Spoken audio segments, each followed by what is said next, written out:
Campeão, nós acreditamos que estás a gostar da nossa entrevista com uma pessoa muito especial, volto a dizer, uma pessoa por quem nós temos uma grande admiração, Mano Felisberto Ngola Chamanga, mais conhecido por Mano Beto Fontes. E nesta segunda parte do nosso programa nós vamos falar um pouquinho sobre desenvolvimento. O Mano Beto é uma pessoa que tem um vasto conhecimento sobre desenvolvimento econômico, desenvolvimento social, desenvolvimento comunitário. O Mano Beto trabalhou em organizações que operam nesse setor, nessa área de desenvolvimento comunitário. Então nós queremos aprender e colher dele esse conhecimento.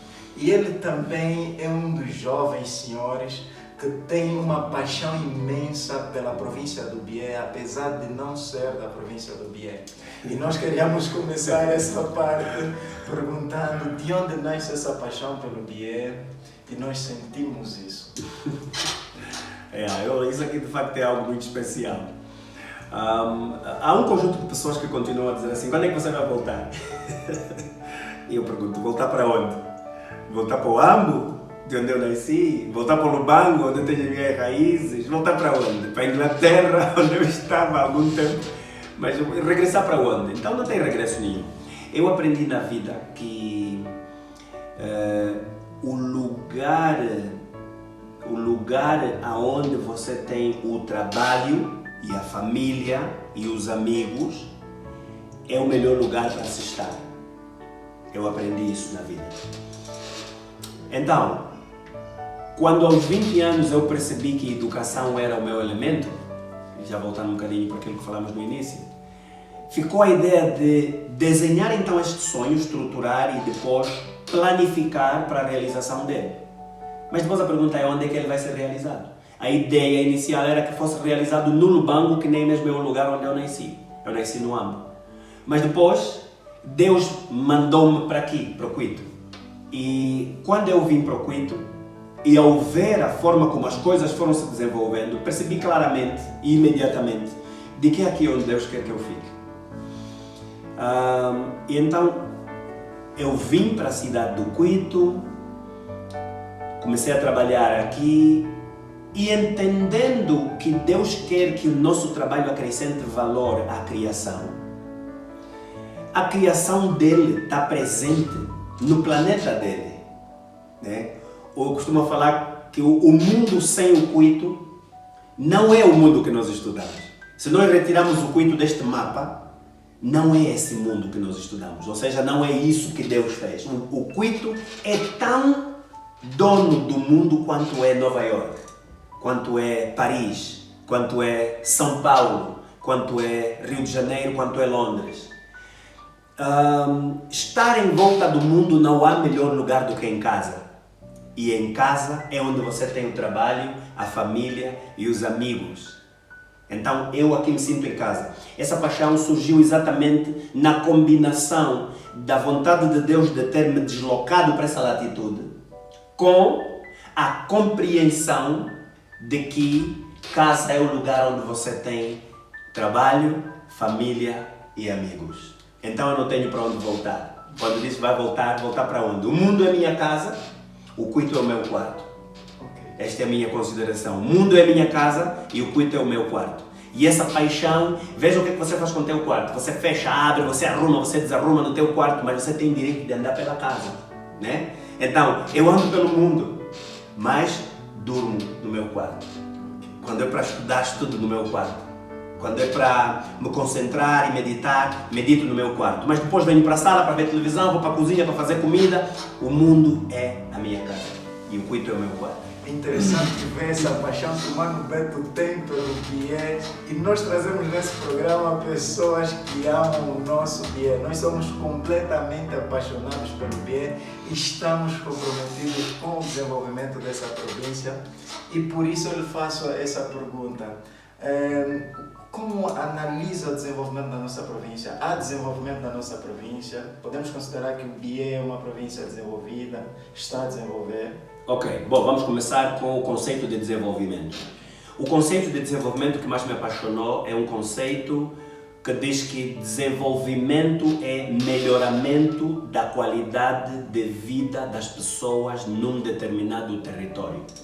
melhoramento das condições, melhoramento das condições de vida das pessoas.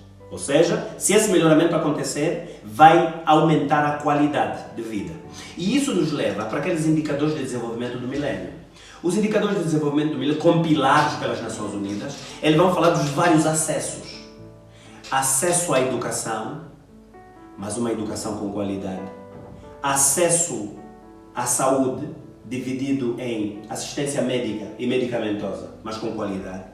Acesso à água bebível, que não causa nenhum problema no estômago depois de você beber. Acesso à energia estável, energia elétrica estável, continuada, ela é estável, mas ela é continuada. Acesso a um clima limpo, puro, respirar um clima puro, limpo, estamos a falar aqui do meio ambiente. Enfim, a mobilidade. Estes acessos, eles é que vão determinar, eles é que vão servir de indicadores para o desenvolvimento. Bom, o Cuito está a desenvolver ou não está a desenvolver? O Cuito está a desenvolver, porque eu cheguei aqui em 2002. Então, em 2002, quando eu cheguei, nós tínhamos um status quo, nós tínhamos um ponto de situação em 2002, do ponto de vista dos acessos. Mas hoje é 2021, eu estou quase há 20 anos nessa cidade, estou há 19. 19 anos depois, os acessos a todos aqueles indicadores que eu mencionei há pouco tempo melhoraram de alguma forma. Eles não chegaram ao ideal. Desculpa lá, porque depois disso tem números, não é? Isso depois tem números. Eu há pouco tempo ainda li um relatório da Universidade de Oxford. Claro, esse relatório é de 2018, mas atenção, eu prefiro me ater ainda neste relatório porque também não vi a atualização deste relatório. A Universidade de Oxford, ela tem um observatório da pobreza mundial e anualmente ele faz sair então um relatório que fala sobre a pobreza. Sob a égide da Tear Fund, eu tive acesso ao relatório de 2018 e fala que 52,5% da população biena vive em pobreza multidimensional. Portanto, é mais do que a metade. Os acessos estão ainda muito aquém daquilo que deveria estar. Mas pronto, estamos a falar do Cuito, né? Estamos a falar da cidade do Cuito. A cidade do Cuito e os seus bairros periféricos melhoraram de alguma forma, porque há mais acessos. Não é o ideal, mas há mais acessos. Precisa-se fazer mais, precisa-se fazer mais. Agora atenção, o desenvolvimento é coordenado, é acompanhado, é administrado pela governação local. Esse é o papel da governação local para a promoção de desenvolvimento. Então, enquanto nós, que não somos parte da governação, somos parte da sociedade civil, nos achamos como atores também partícipes deste processo, nós vamos fazendo como que um observador que exige que a governação local faça a sua parte, não só acompanhe, coordene, administre, mas promova, faça a sua parte. Mas nós que fazemos parte do Estado, não do governo, somos o Estado todos nós temos um papel ativo também para a promoção desse desenvolvimento. Nós também fazemos. Porém, as grandes realizações, sim, de facto, elas vêm da governação local. Ok. Então conseguimos perceber que há aqui um desenvolvimento, né? Há aqui uma melhoria das condições ou da qualidade de vida do cidadão bieno. Agora, a questão do ideal ainda não é uma realidade, ainda não chegamos no ideal. É uma realidade. E quando dizemos isso, nós dizemos isso para nos conscientizar e para, de alguma forma, a sociedade civil e nós não queremos aqui exigir coisas do Estado, estamos a nos colocar numa situação de dependência, mas queremos instigar uma atitude individual de promoção e desenvolvimento. Cada cidadão deve fazer alguma coisa para esse pedaço de terra que se chama Bié desenvolver-se. Exatamente, mas Josimar, veja, eu por exemplo digo assim, ok, eu digo porque ouvi uma citação, não existe uma governação corrupta cujo povo não é corrupto. Então, quando você diz que nós como cidadãos precisamos nos posicionar para fazer alguma coisa para o bem desse dinheiro, eu quero pegar esta máxima. Ou seja, quem governa é reflexo de quem é governado. Porque quem governa vem das posições governadas, vem do mesmo povo. Então, se há corrupção na governação, há corrupção no povo governado. Muda o povo. Se muda o povo, muda a governação. Exatamente. Então, nós temos um papel, individualmente nós temos um papel. Eu tenho que ser tão responsável para o melhoramento das condições de vida do Cuito quanto qualquer um outro. Porque eu estou na minha área, se eu na minha área fizer o certo, você na sua área fizer o certo, o outro na área dele fizer o certo, nós estaremos a promover essa melhoria da nossa qualidade de vida, né? A partir deste nível, que depois quando eu tiver que ser governante, porque este é o meu estilo de vida, eu também lá vou fazer assim. Então eu li a Carta do Nórdico, né? Um nórdico mora em Angola há 25 anos e ele finalmente disse assim, bom, eu vou escrever um bocadinho sobre Angola, sobre a África. E uma carta longa, mas eu quero fazer dessa carta longa um postulado pequeno. Ele disse a diferença entre o angolano e o nórdico é que o angolano trabalha para si e para a sua família. E o nórdico trabalha para a sua comunidade. Ele disse que esta é a grande diferença. Porque o angolano trabalha para si e para a sua família, quando ele ascende a uma posição de liderança, de governação, queiramos, ele trabalha para si e para a sua família. Quando ele é fácil, ele, diante dos recursos da comunidade, puxar para si.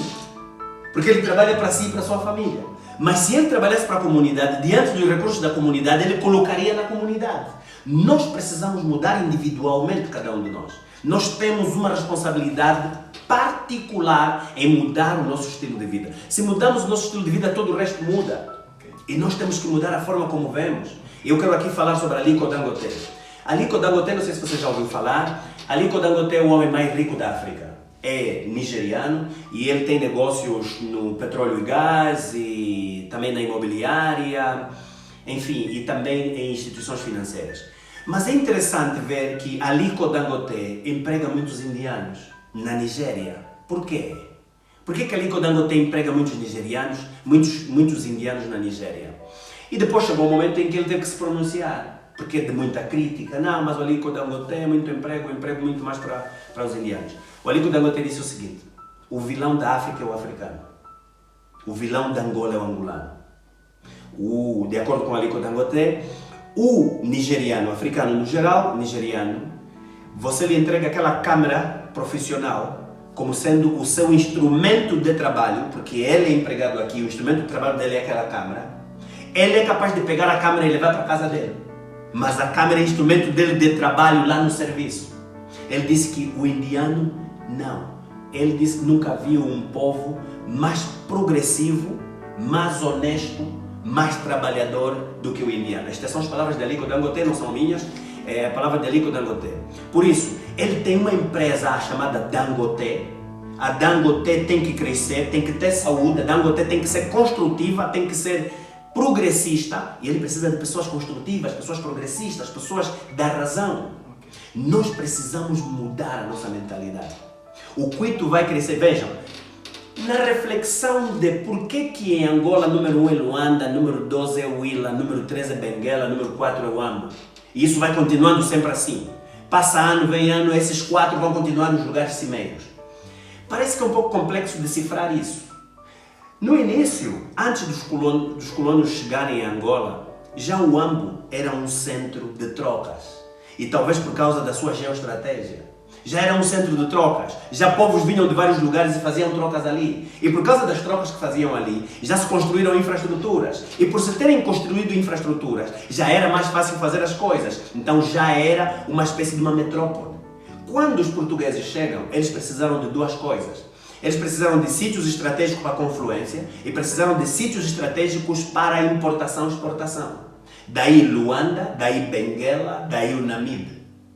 O Namibe, por acaso, não foi muito afortunado. Mas olhar para Luanda e Benguela, que eles depois tiveram que selecionar 2 lugares onde eles têm que fazer a sua ênfase. Era estratégico que tivessem uma espécie de um quartel forte no litoral. Benguela e Luanda acabaram sendo isso. Mas a nível do interior, o Huambo acabou sendo isso, porque já tinha essas condições. Ok, prontos. Quando os estrangeiros vieram, pegaram e engrandeceram. Hoje, quem é que vai fazer grande o Cuito? Quem é que vai fazer do Cuito grande para ele ser também um lugar de atratividade para as pessoas que vêm? Não vão ser estrangeiros, sabe? Porque os estrangeiros, quando vierem, eles vão para os lugares que já são grandes. Eles vão para Luanda, vão para Benguela, vão para Huila e vão para o Huambo. Quem vai fazer do Cuito um lugar para ser preferido e não preterido somos nós. E tem que ser de forma voluntária. Nós temos que perceber, já há algum desenvolvimento, sim, há algum desenvolvimento. Mas se nós queremos que isso seja ainda mais atrativo, nós temos que dar mais desenvolvimento. O que é que desenvolve as regiões? Ok. Então quem vai desenvolver o nosso bilhete somos nós. Ninguém vai fazer por nós. Ninguém vai fazer por nós. E a nossa atitude em relação ao trabalho, em relação aos problemas que vão surgindo, vai determinar se desenvolvemos ou continuamos estagnados, continuamos a ser preteridos. Então, e com isso nós não queremos, vamos dizer, libertar as autoridades locais, o governo provincial, o Estado das suas responsabilidades. Mas queremos também, vamos dizer, chamar a atenção que nós podemos fazer algo. E dentro das responsabilidades do governo, nós conseguimos ver de ano em ano, sucessivamente, um investimento no setor social, com a construção de escolas e unidades sanitárias. Unidades sanitárias. É isso o desenvolvimento? Não é só isso. Não é só isso. Para mim, o capital humano, para mim, é mais importante do que o capital físico. Ok? Porque o capital humano, veja por exemplo, eu vou fazer aqui um exemplo. Eu fui para a Universidade Metropolitana de Angola, o conhecido IMETRO, com alguma frequência eu vou para lá, algumas vezes em jornadas científicas, em outras vezes levar um seminário científico para determinados cursos lá para o IMETRO. O IMETRO é admirável ver a estrutura. Você vê um IMETRO com 4 torres interligadas entre si de forma aérea, né? Uma espécie de ouro, banhado a ouro. Mas é algo, vamos dizer, imponente, né? A expressão mais apropriada é essa, porque quando você chega na frente daquele passeio e você olha para aquilo e fala assim, olha, bem-vindo ao IMETRO, você fala, é isto tudo? Assim, é isto tudo, você fala, uau!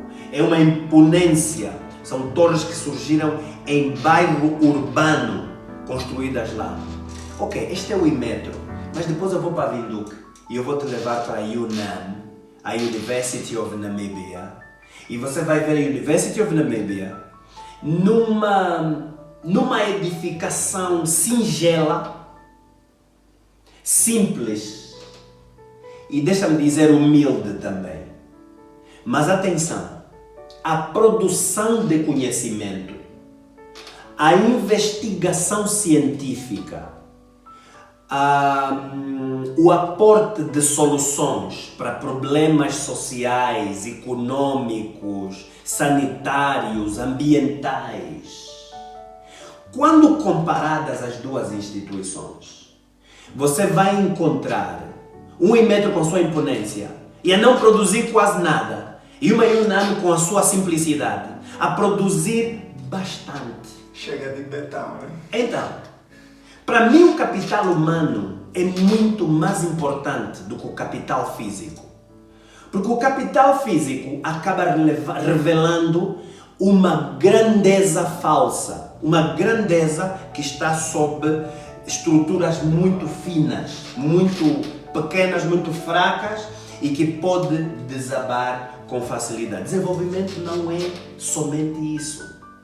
É possível fazer... Eu li um livro do indiano que fala A Escola Debaixo da Árvore. A escola debaixo da árvore, naquele livro você vai entender o paradoxo. É exatamente um livro de paradoxo. Para perceber que o que faz os grandes sistemas de transformação humana, sistemas educativos de transformação humana, não são... Quando nós estudamos essa questão de indicadores de qualidade na educação, nós estudamos também a infraestrutura e os equipamentos.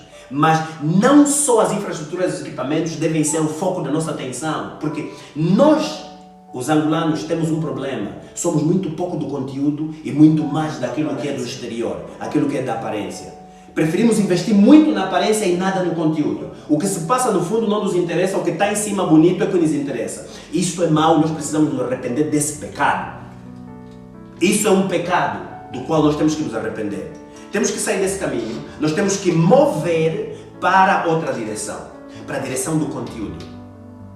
Eu defendo que uma boa cirurgia pode ser feita numa enfermaria de capim. Eu defendo isso. Porque a cirurgia não é feita pela casa. Não é a parede que faz cirurgia. O cuidado pelo doente não é feito pela mesa. Não é feito pelo bisturi. É pela pessoa humana. Então, a pessoa bem treinada, tecnicamente, cientificamente e humanamente, ela pode fazer proezas numa cabana. E o desafio que nós queremos levantar é exatamente esse. Nós queremos, se calhar, desafiar aqueles que têm poder de decisão sobre o principal instrumento de governação local, que é o orçamento, a pensar em uma estratégia mais baseada no desenvolvimento humano. E com ideias concretas, nós podemos, o custo de formação de um jovem é baixo se comparado ao betão que nós financiamos, ao monte de escolas que muitas das vezes sem utilidade, né? Então o nosso interesse aqui é despertar uma nova forma de pensar o BIE, que eu acho que o caminho pode ser muito por isso investir no cidadão bieno. Nós precisamos enviar jovens de forma massiva às melhores universidades africanas e até para aprender no modelo africano. Yeah. Nós temos grandes universidades no Ghana, sim, grandes universidades no Quênia, Zâmbia, grandes universidades nos nossos vizinhos, na Namíbia. Na Zâmbia, né? Então nós podemos fazer a diferença, construir um modelo especial de desenvolvimento do BIE baseado no investimento do homem. Não esqueça de se inscrever no nosso canal, dá o seu like, ativa o sino para você passar a receber todas as notificações. Quando tiver um vídeo novo, preparadinho, quentinho para você, você vai receber na sua caixa de mensagem uma notificação. Não esqueça, vai lá, corra. Si tú conmigo vas, si tú conmigo